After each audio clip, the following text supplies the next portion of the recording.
سورہ ملک کا دوسرا رکوع، اور یہی ہے دو رکوعوں پر مشتمل پڑھنے کی سعادت حاصل کرتے ہیں۔ اللہ تعالیٰ نے ارشاد فرمایا هو الذی جعل لکم الارض ذلولا، وہ وہی ہے جس نے زمین کو تمہارے لیے نرم بنایا۔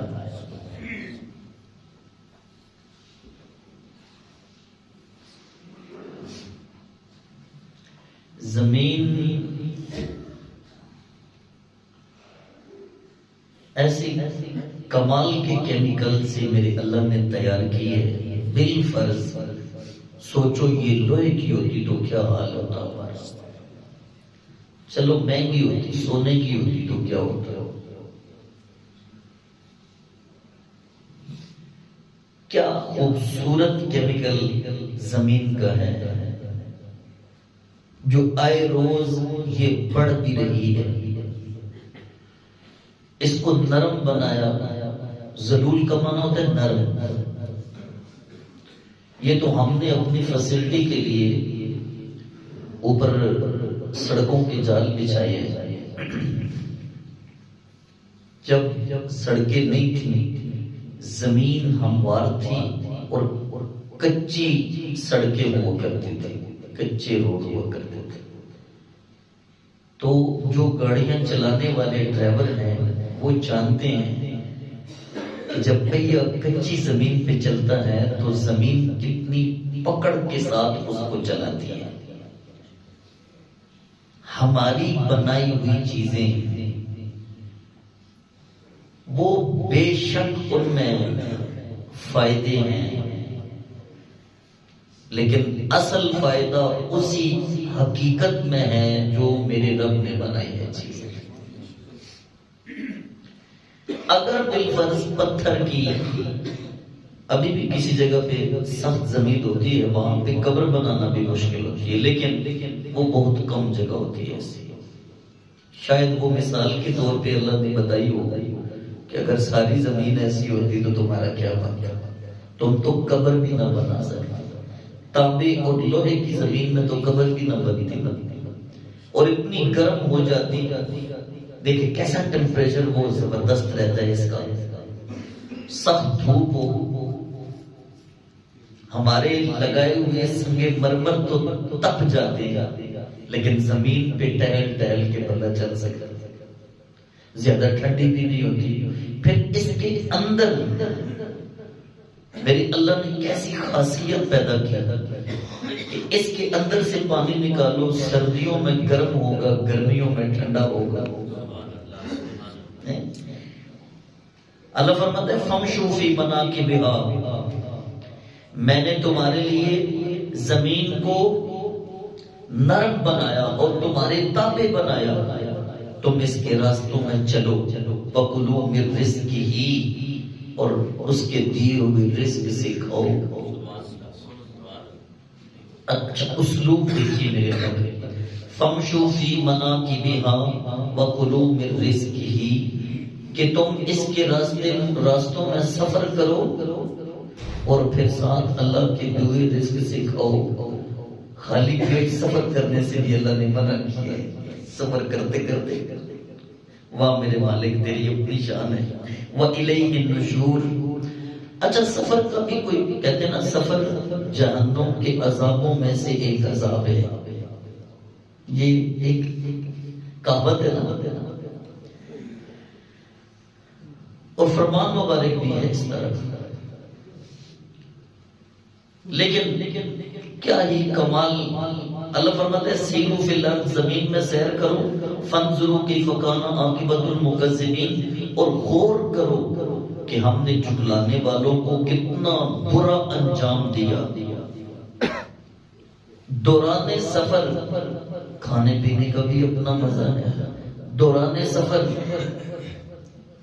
وقت نکال کے عبادت خدا بندی کرنے کا بھی اپنا مزہ ہے۔ کیوں؟ اللہ فرماتا ہے سفر کے دوران جہاں تم نے 4 فرض پڑھنے ہیں وہاں 2 فرض پڑھو، تمہارے لیے آسانی پیدا کی۔ آسانیاں تو ہم ڈھونڈتے ہیں نا، آسانی تو ڈھونڈ کے ہم یہاں پہ پہنچے ہیں، لیکن سفر کے دوران جو آسانی ہے وہ میرے اللہ نے بھیجی ہے۔ وَإِلَيْهِ النُّشُورُ، اسی کی طرف تم سب نے جمع ہونا ہے۔ أَأَمِنْتُمْ مَنْ فِي السَّمَاءِ أَنْ يَخْسِفَ بِكُمُ الْأَرْضَ فَإِذَا هِيَ تَمُورُ۔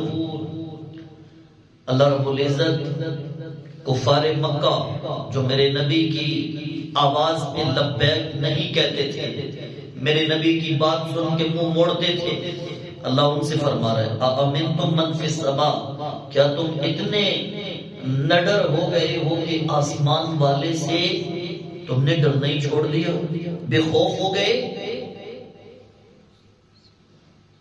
کہ ان یخسف بکم الارض، یہ کہ وہ تمہیں زمین میں دھنسا دے، فاذا ہی تمور، اور اچانک زمین لرزنا شروع کر دے۔ اامنتم من فی السماء ان یرسل علیکم حاصبا، یا تم نڈر ہو گئے ہو کہ اس سے جس کی آسمان میں بھی سلطنت ہے، یہ کہ ان یرسل علیکم حاصبا، وہ تمہاری طرف کنکریوں کی بارش نازل کرے جس طرح کہ پہلی قوموں پہ نازل کی گئی تھی۔ فَسَتَعْلَمُونَ كَيْفَ نَذِيرٌ، ان قریب تم جان لو گے کہ میرا ڈرانا کیسا ہے۔ وَلَقَدْ كَذَّبَ الَّذِينَ مِن قَبْلِهِمْ فَكَيْفَ كَانَ نَكِيرٌ، بے شک محبوب ان سے پہلے لوگوں نے بھی جھٹلایا تھا،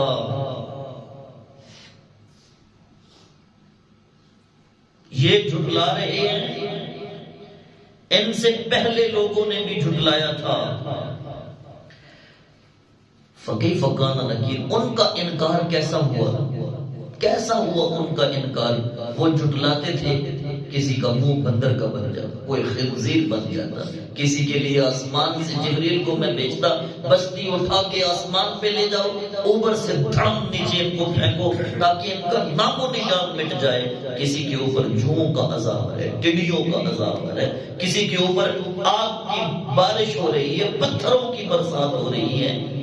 محبوب فَكَيْفَ كَانَ نَكِيرٌ، ان کا جھٹلانا کیسا تھا، ان سے بھی کہیے ان سے پہلے لوگوں نے جھٹلایا تھا، یہ بھی جھٹلا رہے ہیں، ان کا جھٹلانا کیسا ہوگا۔ اَوَلَمْ يَرَوْا إِلَى الطَّيْرِ فَوْقَهُمْ صَافَاتٍ وَيَقْبِضْنَ، میرا رب اپنی شان بیان کر رہا ہے آگے کہ کیا یہ نہیں دیکھتے آسمان میں ان پرندوں کو جو پر پھیلائے ہوئے بھی اڑ رہے ہیں، پر لپیٹے ہوئے بھی اڑ رہے ہیں۔ ما یمسکہن الا الرحمن، ان کو فضا میں رحمان کے سوا کون روکے ہوئے ہے۔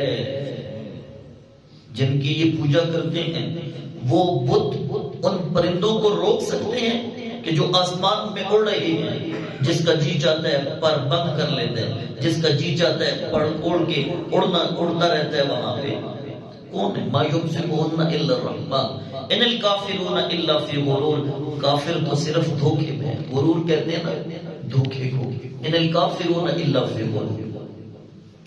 امن ھذا الذی یرزقکم من امسک رزقہ، بھلا کون ہے وہ جو تمہیں رزق دے اگر آسمان والا رزق تمہارا بند کر دے؟ کون ہے؟ اللہ اگر تمہارا رزق بند کر دے تو کس کی جرت ہے وہ تمہیں رزق دے؟ بل لجوا فی عتو ونفور، بلکہ یہ کافر اپنی سرکشی میں اور اپنی نفرت میں راسخ ہو چکے ہیں۔ افمن یمشی مکبا علی وجہہ اہدی ام من یمشی سویا علی صراط مستقیم، کیا وہ جو منہ کے بل اوندا گر رہا ہے وہ راہ ہدایت میں ہے یا وہ راہ ہدایت میں ہے جو سیدھا چل رہا ہے، صراط مستقیم پہ چل رہا ہے؟ وہ ہے۔ قل هو الذی انشأکم وجعل لکم السمع والابصار والافئدہ، اے محبوب ان سے فرما دیجئے وہ وہی ذات ہے جس نے تمہارے لیے کان بنائے، تمہارے لیے آنکھیں بنائی، تمہارے دل بنائے۔ قلیلا ما تشکرون، پر تم بہت کم شکر ادا کرتے، شکر بڑا تھوڑا ادا کرتے۔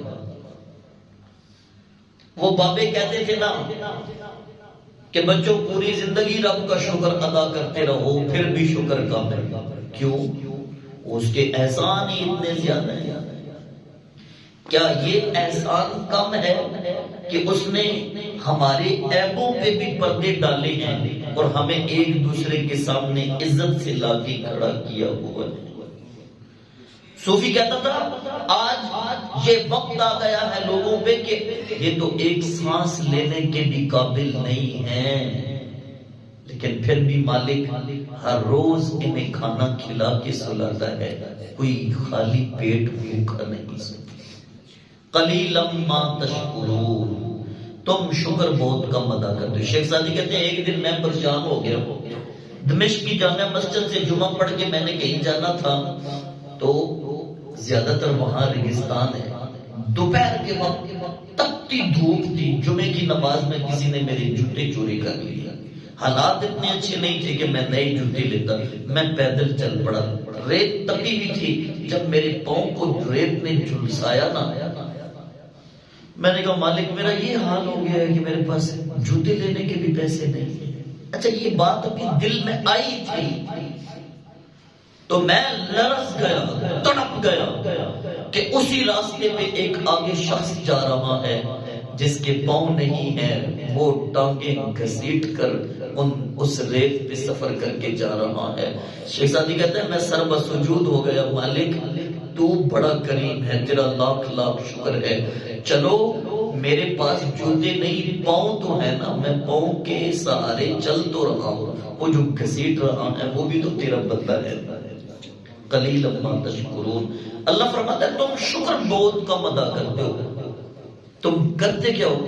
اپنا حال نہیں دیکھتے، اپنے سے اوپر والوں کو دیکھتے، کبھی اپنے سے نیچے والوں کو دیکھو، رب نے تمہیں کیا کچھ عطا کیا ہے۔ قلیلا ما تشکرون، قل هو الذی ذرأکم فی الارض وإلیہ تحشرون، وہ وہی ہے جس نے تمہیں زمین میں پھیلایا اور تم نے اسی کی طرف اکٹھا ہو کے جانا ہے۔ زمین میں تو میرے اللہ نے پھیلایا ہے کہ نہیں پھیلایا؟ دور دراز پہاڑوں میں چلے جاؤ، دور دراز صحراؤں میں چلے جاؤ، دور دراز دریاؤں کے کناروں پہ چلے جاؤ، میرے اللہ نے وہاں پہ لوگوں کو بسایا ہوا ہے، اور بندہ حیران ہوتا ہے کہ یہاں بھی زندگی ہے۔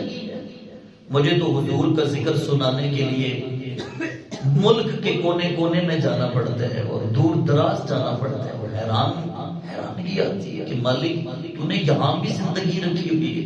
فرمایا هو الذی ذرأکم فی الارض وإلیہ تحشرون، وہ وہی ذات ہے جس نے تمہیں زمین میں پھیلا دیا اور تم نے اسی کی طرف واپس لوٹ کے جاؤ۔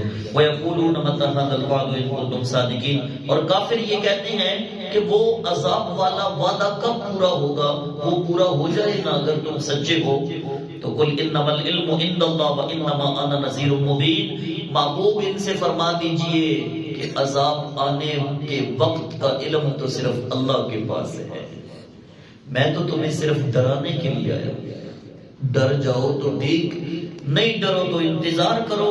فلما رأوه زلفة سیئت وجوہ الذین کفروا، اور جب وہ عذاب کو آتا دیکھیں گے ان کے چہرے بگڑ جائیں گے، سیاہ پڑ جائیں گے، یہ عذاب آ رہا ہے۔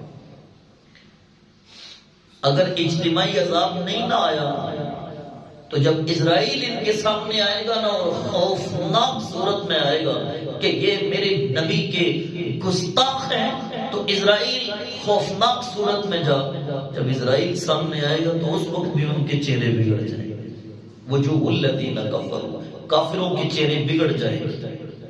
وقیل هذا الذی کنتم بہ تدعون، اور ان سے فرمایا جائے گا یہی وہ عذاب ہے جس کا تم سے وعدہ کیا گیا ہے۔